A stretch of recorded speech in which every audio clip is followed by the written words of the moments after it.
வணக்கம் நீவா தமிழியர்களே. என் கூட வந்து இன்னைக்கு 2 பேர் இணைஞ்சிருக்காங்க, மிஸ்டர் பிரிட்டோ அப்புறமா மிஸ் கிளாரட். இன்னைக்கு வந்து ரொம்ப இன்ட்ரெஸ்டிங்கான டாபிக் ஒன்று பேச போகிறோம், புதிய அரசுக்கு வேண்டுகோள்.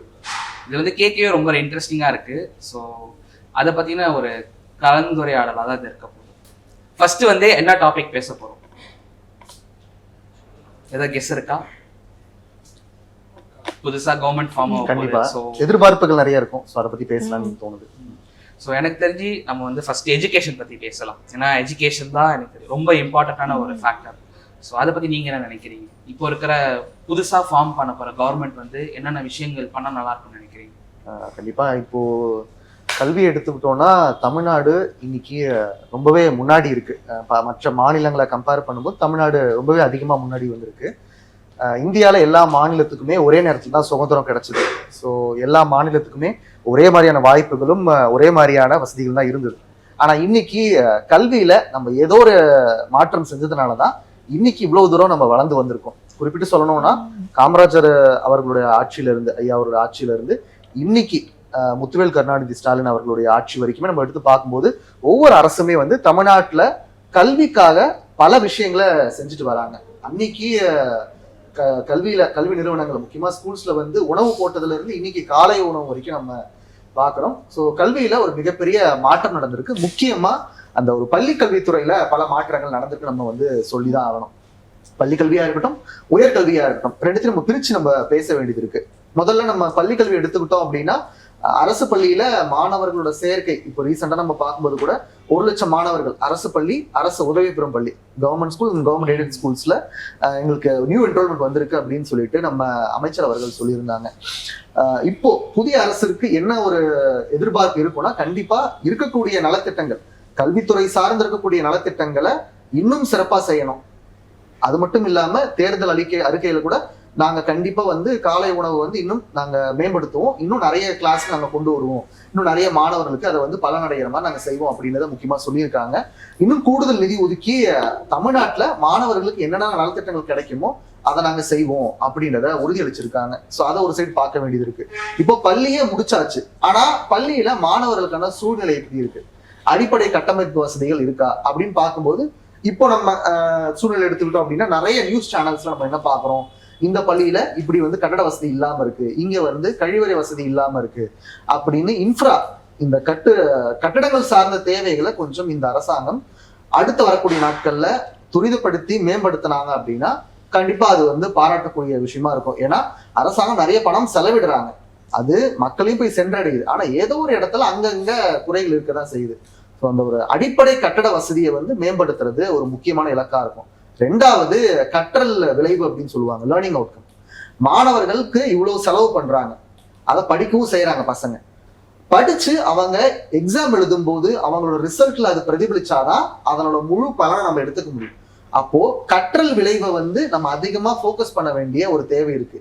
இப்ப கூட வந்து அரசு பள்ளியில வந்து திறன் அப்படின்னு ஒரு புது ப்ரோக்ராம் லான்ச் பண்ணி எந்தெந்த மாணவர்களுக்கு அந்த ஒரு கற்றல் இடைவெளி இருக்கோ அதை வந்து மேம்படுத்துறதுக்காக செஞ்சிருந்தாங்க. அதுக்கு கூட ஒரு 19 கோடி ஒதுக்கி அதை சிறப்பா கொண்டு போனாங்க. ஆனா அந்த திட்டத்திலுமே கூட வந்து வரக்கூடிய நாட்கள்ல இன்னும் அதை என்ஹான்ஸ் பண்ணணும், அதை இன்னும் மேம்படுத்தினாங்க அப்படின்னா கற்றல் விளைவுமே வந்து மாணவர்களுக்கு அதிகமா இருக்கு. அப்படின்னா பசங்க நல்லா படிப்பாங்க, படிச்சதோட மட்டும் இல்லாம அவங்க அதை எக்ஸாம்ல எழுதி பாஸ் பண்ணி நல்ல ரிசல்ட்ஸாக நம்ம கொண்டு வர முடியும்.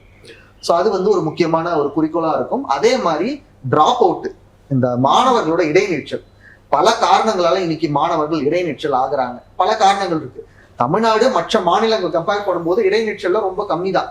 ஆனா அதையுமே நம்ம சரி செஞ்சு வரக்கூடிய நாட்கள்ல எல்லா மாணவர்களுமே வந்து பள்ளிக்கு வந்துடணும் அப்படின்றத நம்ம வந்து உறுதியளிக்கணும் அப்படின்றது. அதே மாதிரி மாணவர்களுக்கு கிடைக்கக்கூடிய நலத்திட்டங்கள், இப்போ நிறைய மாணவர்களுக்கு 12th முடிச்சுட்டாங்க அப்படின்னா காலேஜ் சேரும்போது புதுமை பெண் திட்டம் பெண் குழந்தைகளுக்கு கிடைக்கிது.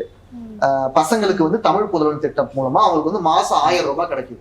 இன்னும் நிறைய அரசு ஸ்காலர்ஷிப்ஸ் நலத்திட்டங்கள் நிறைய இருக்கு. அது எல்லாம் சென்றடைகிறது கரெக்டா போய் சென்றடைந்துச்சா அப்படின்றத உறுதி செய்ய வேண்டியது இருக்கு. இன்னும் படிச்சு முடிச்சதுக்கு அப்புறமா மாணவர்களுக்கு அடுத்தது நான் என்ன பண்ணலாம், எப்படிப்பட்ட வேலைகளுக்கு போகலாம், என்னென்னலாம் வாய்ப்புகள் இருக்கு அப்படின்றத நான் முதல்வன் மூலமா ஆல்ரெடி செஞ்சுக்கிட்டு இருக்காங்க. இன்னும் வரக்கூடிய நாட்கள்ல அதற்கான நிதியை இன்னும் கூடுதலா ஒதுக்கி அதை இன்னும் மேம்படுத்தினாங்கன்னா நகர்ப்புறங்கள் இருக்கக்கூடிய மாணவர்களை மட்டும் சென்றடையாம கிராமப்புறங்கள்ல ஏற்கனவே மாணவர்கள் நிறைய யூஸ் ஆகிட்டு தான் யூஸ்ஃபுல்லாக அவங்களுக்கு வந்து யூஸ் ஆகிட்டு தான் இருக்கு. இன்னும் நிறைய மாணவர்கள் அது போய் சென்றடையும். ஸோ இங்கே வந்து எனக்கு ஒரு கேள்வி ஒன்று வருது. இப்போ அம்மா காலத்தில், ஜெயலலிதா அம்மா இருக்க காலத்தில் வந்து நிறைய லேப்டாப்ஸ் கொடுத்து, நான் நிறைய வந்து இந்த இப்போ கரண்டாக ஸ்டாலின் சார் வந்து கொடுத்த லேப்டாப்ஸ் இதுலேயே வந்துட்டு கமெண்ட்ஸ்லாம் போய் பார்க்குறப்போ அப்போ இருந்து ஸ்டூடெண்ட்ஸ் வந்து என்னன்னா, அம்மா லேப்டாப்னால தான் வந்து இப்போ நான் வந்து ஒரு நிலைமையில இருக்கேன், நிறைய இதில் உயர்ந்திருக்கேன். ஏன்னா இப்போ டெக்னாலஜி பயங்கரமாக வளருது, நம்ம ஏஐஆர் அப்படி சொல்லிட்டு நிறைய பேசுகிறோம்.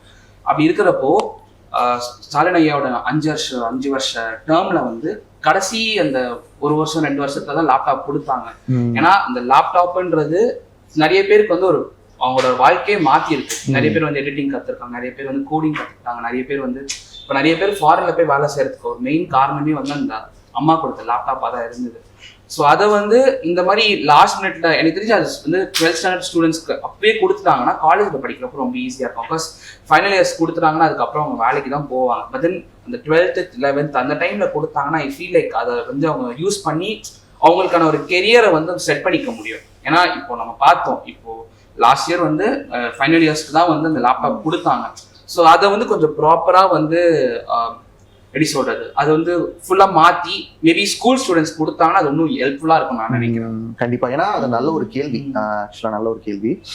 நம்ம அன்னைக்கு இருந்த சூழ்நிலையை இப்போ கொஞ்சம் மாறி இருக்கானா, கொஞ்சம் மாறி இருக்கு நிச்சயமா. அரசு பள்ளியில மாணவர்களுக்கு முக்கியமா இந்த லேப்டாப் அப்படின்றதுதான் அவங்களுடைய வாய்ப்பு உறுதி செஞ்சிருக்கு. இனி நிறைய ஐடி கம்பெனில ஒர்க் பண்றாங்க, அவங்க எப்படி எடிட்டிங் கத்துக்கிட்டாங்க, எப்படி அவங்களுக்கான திறமையில வளர்த்துட்டாங்கன்னா அந்த ஒரு லேப்டாப் ஒரு முக்கியமான பங்கு வகிச்சது. ஆனா அன்றைய காலகட்டத்துல வந்து பள்ளிகள்ல கம்ப்யூட்டர் வசதின்றது ரொம்ப குறைவா இருந்தது.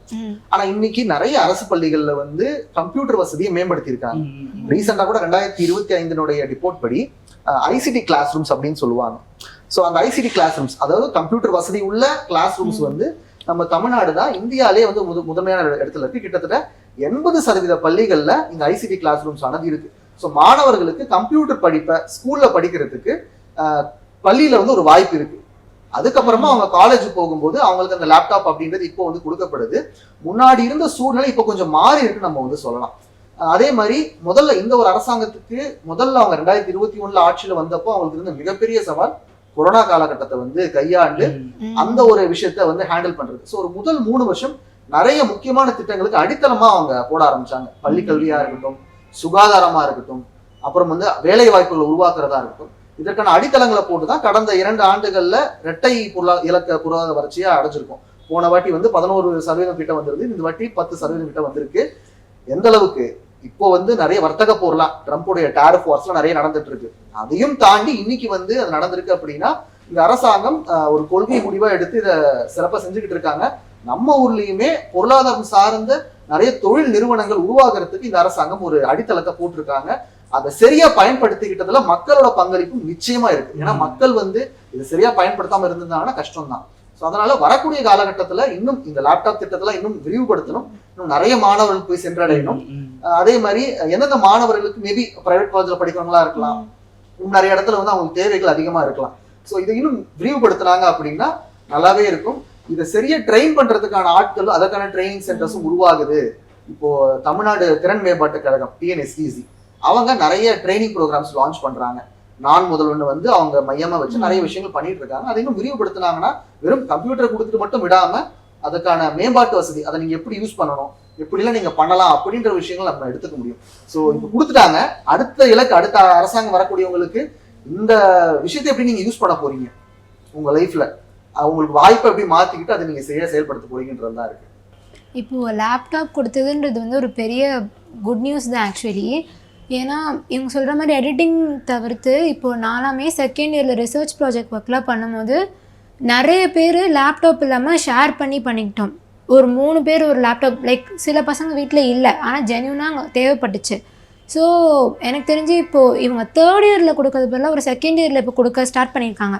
ஸோ காலேஜில் இப்போ லேப்டாப் கொடுக்கறது ஃபைன், ஆனால் இப்போ ஸ்கூல் இன் த சென்ஸ் அவங்க பர்சனலாக லேர்ன் பண்ணுற அந்த இன்ட்ரெஸ்ட் இருக்கும் போது அப்போது அது யூஸ்ஃபுல்லாக இருக்கும். இப்போ அது ராங் ஹேண்ட்ஸில் போகாதா அப்படி ஆஸ் இன் அவங்களுக்கு அந்தளவுக்கு நாலேஜ் இருக்குமான்னு தெரில. பட் காலேஜ் ஃபர்ஸ்ட் இயரில் கொடுத்தா இட் வில் பி நைஸ். ஏன்னா 3rd இயர் ப்ராஜெக்ட் அப்போ எங்களுக்கு கரெக்டாக ப்ராஜெக்ட் முடிஞ்ச பிறகு கொடுத்தாங்க. எல்லாமே முடிஞ்சிருச்சு. எல்லாருமே அப்போ வச்ச பாயிண்ட் ஆஃப் வியூ என்னன்னா, ச்சே கொஞ்சம் ஒரு முன்னாடி 3 months முன்னாடி கொடுத்துருந்தா இன்னும் கொஞ்சம் ஈஸியாக இருந்திருக்கும்னு. ஏன்னா அதுக்காக கொஞ்சம் பேர் வாங்கவும் செஞ்சாங்க. So second year first year இந்த டைமில் கொடுத்தா இன்னும் பெனிஃபிட்டாக இருக்கும். மேபி அதை வந்து இந்த வரக்கூடிய அடுத்த அரசாங்கம் அதை யோசிச்சிருப்பாங்கன்னு தோணுது. அதை நம்ம வரக்கூடிய இந்த 1-2 ஆண்டுகள்ல நமக்கு தெரிஞ்சிடும். அப்படி நடக்கல அப்படின்னா மக்கள் மத்தியில முக்கியமா மாணவர்கள்ட்ட இருந்து ஒரு கோரிக்கை வருது அப்படின்னா அதை செய்யறதுக்கும் தயாரா இருப்பாங்கன்னு தான் தோணுது. ஸோ எஜுகேஷனை பொறுத்த வரைக்கும் நீங்கள் காமராஜராக இருக்கட்டும், எம்ஜிஆராக இருக்கட்டும், ஜெயலலிதா அம்மாவாக இருக்கட்டும், அவங்க எல்லாருமே நம்ம பெருசாக பேசுறதுக்கான மெயின் ரீசன் என்னன்னா எஜுகேஷனுக்கு ரொம்ப இம்பார்ட்டன்ஸ் கொடுத்தாங்க. ஏன்னா இப்போ தமிழ்நாடு வந்து இப்போ இந்த ஒரு நிலைமைக்கு இருக்குன்னா அதுக்கு ரொம்ப இம்பார்ட்டண்டான காரணம் வந்து I feel like education. So வரப்போகிற அடுத்த கவர்மெண்ட் வந்து எஜுகேஷனில் ரொம்ப ஃபோக்கஸ்டாக இன்னுமே எவ்வளோ இம்ப்ரூவ்மெண்ட்ஸ் பண்ண முடியுமோ இம்ப்ரூவ்மெண்ட்ஸ் பண்ணாங்கன்னா I feel like Tamil Nadu next லெவலுக்கு போகும்.